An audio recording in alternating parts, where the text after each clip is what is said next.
All right. Hi, everyone. Thank you so much for joining us today. We're coming to you live from snowy New York City.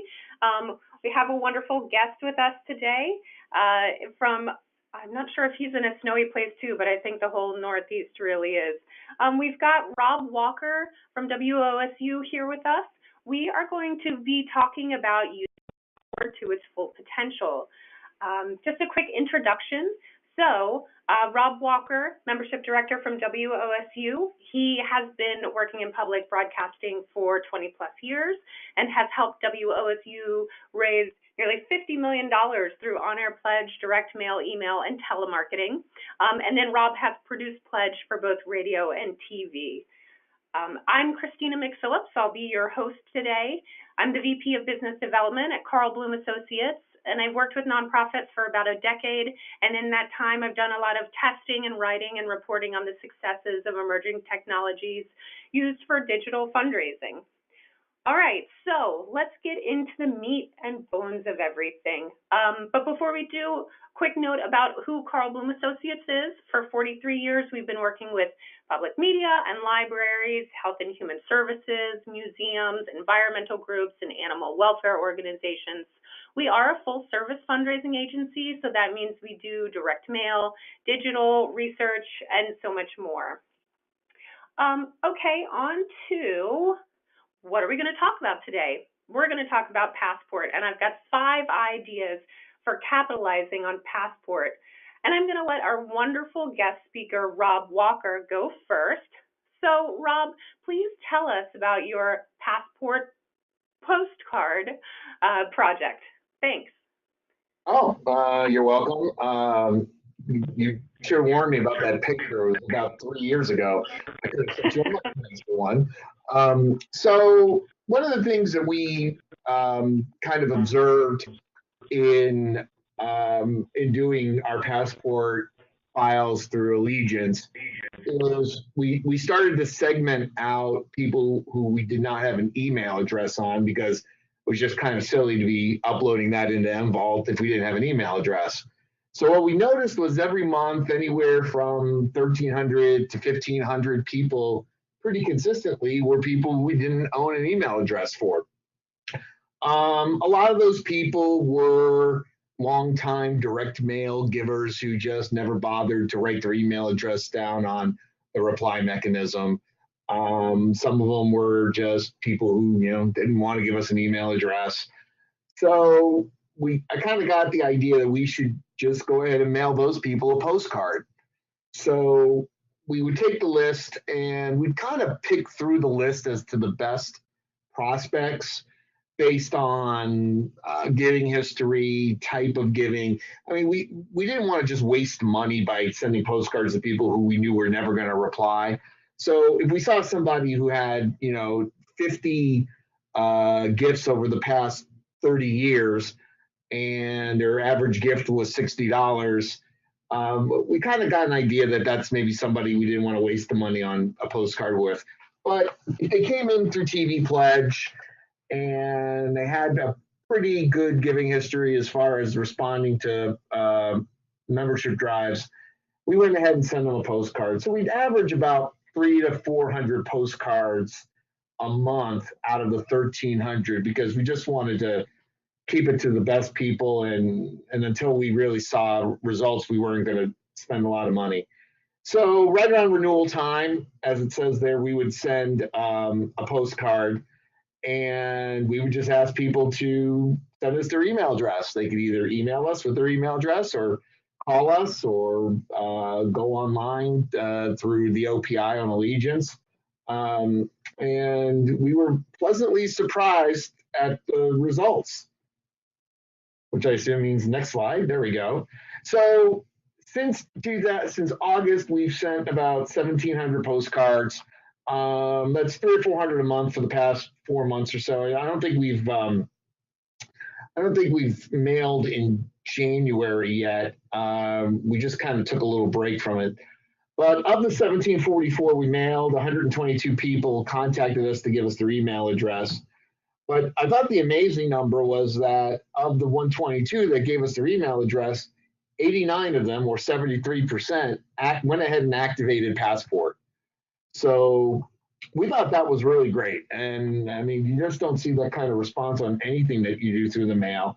Um, so over time, I could say, probably we'll see a reduction in those numbers because it's going to be your best people first, one of those things. And you kind of also hope that as people continue to donate, they're just going to give you that information so you don't have to worry about it. But as of right now, we're pretty pleased with the project, and we're just going to keep working it and keep trying to find the best people who we think are going to respond to their with their email address, and hopefully get them to start using Passport, which is the goal. Excellent. Wonderful. To our audience, if you have any questions for Rob about how this program worked, or if you want further details, feel free to chat that to us in the question box, and we'll answer that at the end of the webinar.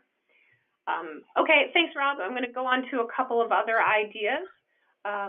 So the next one is an exciting promotion that just wrapped up. This is CBA's Victoria digital promotion. The campaign ran in early January, so really just last month, which is a quieter time for donations, due to the wrap up of the holiday giving season. Our goal for this digital campaign was to acquire new Passport members. The messaging we used was binge Victoria seasons 1 and 2 before season 3 starts. The different elements that we used were 3 emails and 1 Facebook ad. The audiences that we spoke to with this campaign were station website visitors, lapsed members, lapsed sustainers, Facebook followers, and people who like things like BritBox and Acorn and other stuff like that on Facebook, who are followers of those things. And then when it came to the email and Facebook management of the campaign, our team at Carl Bloom Associates did manage the Facebook ads for the campaign, and we sent all emails for the participating stations. So let's talk about results that we saw last month. When we looked at the results, we really wanted to see how this time frame, the first 2 weeks of January, did in comparison to the previous year. Sometimes when people give an online donation, they don't directly click on an email link or on a Facebook ad, so we made sure to look at overall giving. And we were really pleased to see some good engagement and results after the busy holiday season. So in a year-over-year comparison of January 1st through 13th, 2018, versus this past January, January 1st through 13th, 2019, we saw that the Victoria campaign helped to increase some things. So web giving increased 16% during that first 2 weeks of January. And then average gift and revenue both tripled over 2018 for web giving.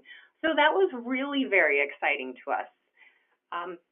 Let's talk about some Facebook metrics that we saw. So we were really excited to see some fantastic engagement when it came to the Facebook ads that we ran. I've got a screenshot here of one of the Facebook ads that we did use, but we actually used a video. Videos are just so compelling and eye-catching, so a recommendation to you is if you're running a Facebook campaign, use a video over a static ad for the campaign. And Victoria is such a beautiful show, and there were great, they're called sizzle reels that PBS had that we were able to use. So just an attractive, eye-catching feature that you yourselves can do at any point. But 2 metrics that we really cared about were unique outbound click-through rate, and then we wanted to know the cost per that unique click. And I'm actually going to pull up this little pointer tool right here. So we wanted to know about unique outbound click-through rate, and then we wanted to know about cost per unique outbound click. So in general, you want unique outbound clicks to be high, and you want your cost per unique outbound click to be low. Similar to direct mail acquisition, where you would want your cost per acquired donor to be low. So for this particular station, in this case, the metrics were really great across the board. The station usually sees, for a unique outbound click-through rate, a 0.4 to a 5%, but you can see here that for the Victoria campaign, they actually beat all past metrics. So that was something we were really excited about. And then when it came to cost per unique outbound ad click, we also saw the lowest cost we've ever seen at 54 cents. And the range that the station usually sees is about 58 cents to about $6.68 for a click. Remember, I said that this is kind of like acquisition, where you want your cost per acquired donor to be low. And so what this meant to us was that there's a lot of online engagement, digital engagement with something like Victoria and with the offer of Passport and binging it. So we so recommend that you use a campaign like this for yourself. A couple of other really neat metrics. We looked at the total times the ads were viewed. People can see ads more than once. So 110,000 times the ads were viewed. And then the sum of the unique people reached by the campaign, it was over 33,000 people that saw our Victoria campaign, this ad on Facebook. So that was really very exciting to us. Because of the success of this campaign, we are going to do a Les Mis digital promotion. And so that will run in April 2019 with the goal of acquiring more members. And the offer will capitalize on binge watching again, and the message will talk about all 6 episodes being available on April 14th if you have Passport. We encourage you to use Les Mis to your benefit too. Binge watching is such a hot thing, so if someone knows that they can see all 6 episodes of something over the weekend and they don't have to wait for it to come out on broadcast, that's a very attractive feature for you to employ for fundraising purposes, bringing on more sustainers and more Passport members. Okay, so let's go on to a new idea. Weekly Passport picks. I admit, even after all these years, I really love this program. This is a weekly or bi-weekly email program that goes out on Thursday afternoon. The goal is to inform either active Passport users of upcoming content, or to encourage members to activate. There's a whole group of people, I'm sure, in your database that could activate Passport if they want, but they haven't yet done so. So the emails also encourage those members to activate Passport to keep them engaged with the station. And then we've got a new segment that we've been testing. We are sending lapsed weekly Passport pick emails out with the offer of the exciting benefit that is Passport to woo some people back. So we've got some fresh results, and they're actually from WOSU. Thanks, Rob.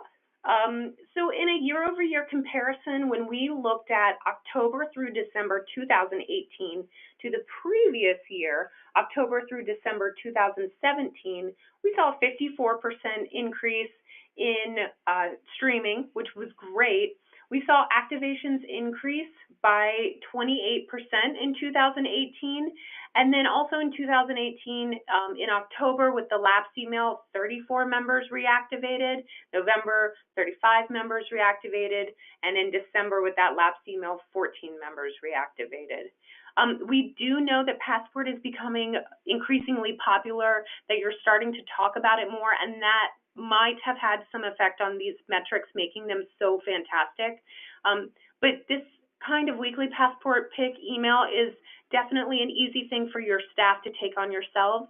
So I would highly recommend that you be sending something like this. If you don't have the capabilities to do it, we at CBA have a turnkey program that can take it right off your plate and make your life very easy.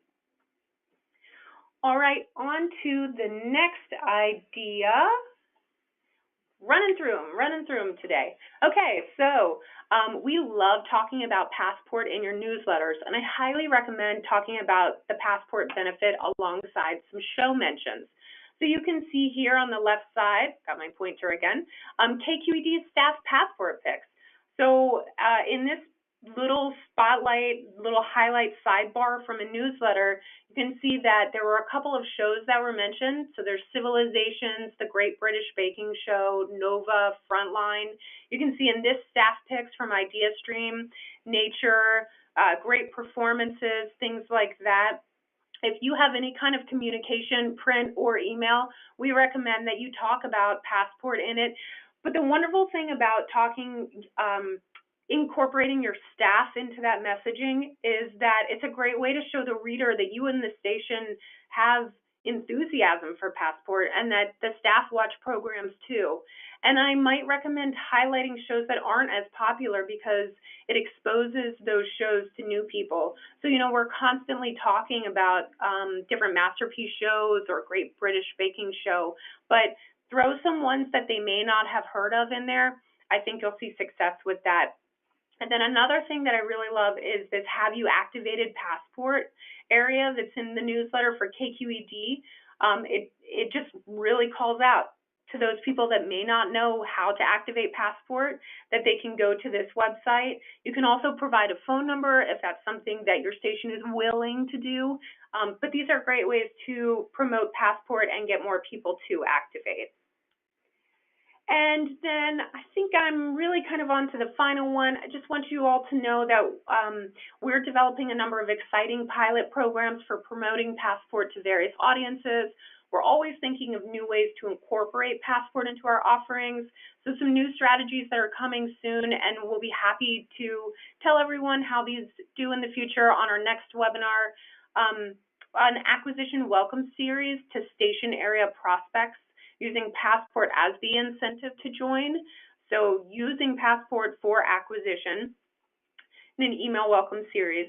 And then lapsed fundraising email series using Passport as the incentive to renew. I talked a few minutes ago about our Passport Picks emails to lapsed people. Because those were so successful, we've decided to incorporate that strategy into regular fundraising emails that we would do. So we've got an upcoming May campaign for direct mail. We always send out fundraising emails alongside of that. This time around, we're going to make them extremely Passport-centric, and we'll see how that goes. So in quick summary, we always want to provide takeaways for you. So here are 3 things that you can do right now. Capitalize on those binge watching promotions. PBS is starting to roll those out just so much more. Last year we saw Little Women had the binge watching opportunity, and then we saw there's binge watching opportunities of season 1 and 2 of Victoria before the season 3 comes out, and then you've got Les Mis coming up, and I'm sure there will be more this year. We recommend including Passport everywhere in newsletters, sustainer communications, direct mail, emails, and then try out WOSU's wonderful Passport Postcard program. If you have any questions, we can always help, and we've added our contact information at the end of this. So for now, I think let's go to some questions. Rob, I think I see one for you. So Rob, it looks like the question is, when in the renewal cycle were you sending the postcard? I didn't really judge it by cycle. I just did it after renewals so that if somebody were to expire, we weren't going to send them a postcard. So really, you could have been anywhere. But I will say this: the best response that we got were people who were from month 1 to month 6. So we quickly, I think we quickly dropped like anything after the 6th month. So. But I know in the beginning we were sending to everybody who we didn't have an email address for. But then we started to see the real response was coming in from anybody who was in their first 3 months or so of the cycle. Okay, great. Okay. I've got another question from someone. I'm planning to follow up on the Victoria email campaign next week with an email promoting catch-up viewing before the finale. I also want to really thank this person for reminding me that the finale is coming up, because I need to go onto Passport and watch Victoria. It's on my list of things to do. So she's saying, I'm planning to follow up on the Victoria email campaign next week with an email promoting catch-up viewing before the finale. Any suggestions/lessons learned from the campaign that could be applicable to a follow-up? I think that we learned that social media was a really strong reminder. So anything that you send in your email, you could also steal a little bit of language from multiple online posts, things like that. We did see the last segment was interested in this, so I would recommend, if you weren't already, you probably were, but that's a strong segment to be sending these emails to people who are inactive, and maybe you want this to be an opportunity for them to activate. So that might be information that's in your Invault data, or you might have that incorporated into your database already. But I would say those are some great segments to tap into. We just see this being such a wonderful draw, and while we haven't done an age overlay on it, I would assume that we're looking at generally a younger group of people who are interested in Victoria and the binge watching opportunities. So if you do have age information in your database, that would be a really cool thing to check out. I think that might be the majority of our questions for right now. If we do have any others, we'll definitely send those out to you. We very much appreciate you joining us today, and if you'd like to reach out to either myself or Rob, for Rob, you might want to contact him about the passport postcard that they did. He has given his permission for his email address to be here, so feel free to reach out to him if you like, or you can reach out to me, Christina@carlbloom.com. I am absolutely going to be uploading the PDF of the presentation. It's being recorded right now, so we'll put that on the website for you. And we hope that you all have a wonderful day, and stay warm out there if you're not already. Thanks for joining us today. Thank you, Rob Walker, for joining us. Have a great day.